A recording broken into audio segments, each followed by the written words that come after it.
એકતા અને પરંપરાની ઉજવણી સાથે પશ્ચિમ અમદાવાદમાં ભવ્ય ચેટીચાંદની શોભાયાત્રા નીકળી. ચેટીચંદના પાવન અવસર પર વિશ્વભરના સિંધીઓ તેમના સમૃદ્ધ સાંસ્કૃતિક વારસાની ઉજવણી સાથે ભગવાન ઝૂલેલાલના જન્મજયંતિ નિમિત્તે એકત્રિત થયા હતા.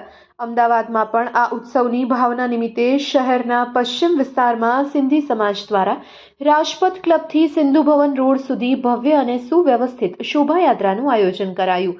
આ શોભાયાત્રામાં દરેક નાના મોટા લોકોનો ઉત્સાહભેર શોભાયાત્રામાં જોવા મળ્યા હતા, જે પરંપરા, ભક્તિ અને સામૂહિક ભાવનાનું સુંદર સંમિશ્રણ દર્શાવતું હતું. ભગવાન ઝૂલેલાલની ભવ્ય મૂર્તિ શોભાયાત્રાનું નેતૃત્વ કરી રહી હતી, જે શ્રદ્ધા અને એકતાનું પ્રતીક બની હતી. જ્યારે સજાવટ કરેલા ટ્રકમાં લાઈવ ડીજે દ્વારા ઉજવણી, ઉમંગ અને ઉર્જાનો માહોલ સર્જાયો હતો.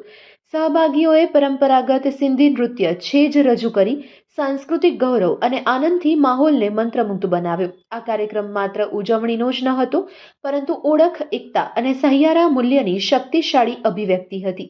માર્ગ દરમિયાન સરળ ટ્રાફિક વ્યવસ્થા સુનિશ્ચિત કરવા માટે વિશેષ ધ્યાન આપવામાં આવ્યું.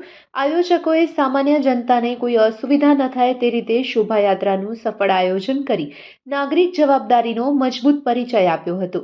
સમાવેશિતાના ભાવનાને વધુ મજબૂત બનાવતા બિન સિંધી સમુદાયના સભ્યોએ પણ ઉજવણીમાં જોડાઈ શુભેચ્છાઓ પાઠવી, જે અમદાવાદની વિવિધતામાં એકતાની અસલ ઓળખને ઉજાગર કરે છે. Report by Ashwin Limbachiya, Ahmedabad.